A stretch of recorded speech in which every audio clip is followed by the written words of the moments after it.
जादुई तोता। एक छोटे से गांव में एक गरीब परिवार रहता था। उस परिवार में रामू और उसकी बीवी सीता उसके बेटे चिंटू के साथ रहते थे। उसी गांव में एक तोता भी रहता था। उसका नाम था रघु। वो किस्मत का धनी था।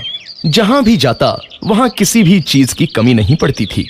एक दिन रघु उड़ते उड़ते उस गरीब परिवार के घर गया।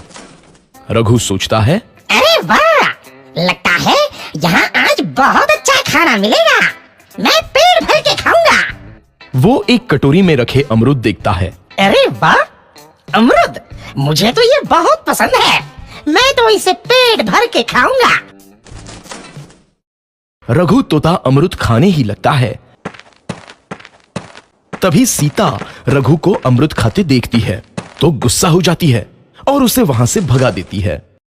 भाग यहाँ से, न जाने कहां से आ जाते हैं। मैं तो परेशान हो गई हूं इनसे। सीता के भगाने के बाद रघु चुपचाप से एक कोने में रहता है। धीरे धीरे उस परिवार की बरकत होने लगती है। एक दिन रामू और सीता खाना खाते वक्त बातें करते हैं। आजकल हमारी बहुत तरक्की हो रही है, काम भी अच्छा चल रहा है। रामू कहता है। इस पर सीता कहती है, सच कहा, भगवान हमेशा ऐसे ही हम पर मेहरबान रहे। बेटा चिंटू भी कहता है, पिताजी मुझे खिलौना लेके दो ना, मेरे सभी दोस्तों के पास है। रामू कहता है, ठीक है, जरूर लाऊंगा। सीता कहती है, कितने खुश है सब, मेरे परिवार को किसी की नजर ना लगे। एक तरफ ऐसी बातें होती हैं तो दूसरी तरफ रसोई में रघु तोता भी अमरूद खाते रहता है। मजा आया, अमरूद खाया, मजा आया, अमरूद खाया, मजा आया। तभी सीता रसोई में आती है और रघु तोते को अमरूद खाते देख बहुत गुस्सा होती है। सीता रघु को बाहर निकालने के लिए पिंजरे में अमरूद रखती है। रघु जब अमरूद खाने लगता है तो पिंजरे का दरवाजा बंद हो जाता है और वो उसमें फंस जाता है। मुझे बाहर निकालो, मैं यहाँ फंस गया हूँ, मुझे बचाओ। अगले दिन सीता पिंजरा उठाकर बाहर दूर उस रघु को छोड़ देती है। रघु के जाते ही उनके घर आई बरकत धीरे धीरे कम हो जाती है। उन्हें बहुत घाटा होता है। सीता कहती है, ये क्या हो रहा है, अचानक इतना कैसे बदल गया? अभी तक तो सब कुछ अच्छा चल रहा था।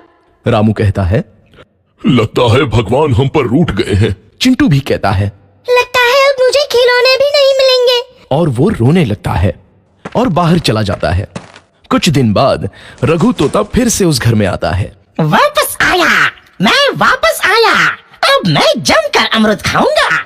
रघु सीधा रसोई घर में चला जाता है और अमरूद खाने लगता है। कुछ देर बाद सीता रसोई में आती है और रघु को देख कहती है, एक तो घर में पहले से इतनी दिक्कत चल रही है और ऊपर से ये तोता मुझे और परेशान कर रहा है। सीता रघु को वहां से भगा देती है। रघु उड़कर किसी कोने में छुप जाता है। कुछ दिन बाद धीरे धीरे उस घर की बरकत वापस आने लगती है। काम भी अच्छे से चलने लगता है। एक रात जब रघु तोता अमरूद खाने जाता है तो पिंजरे में फंस जाता है। ये लोग आखिर चाहते क्या हैं?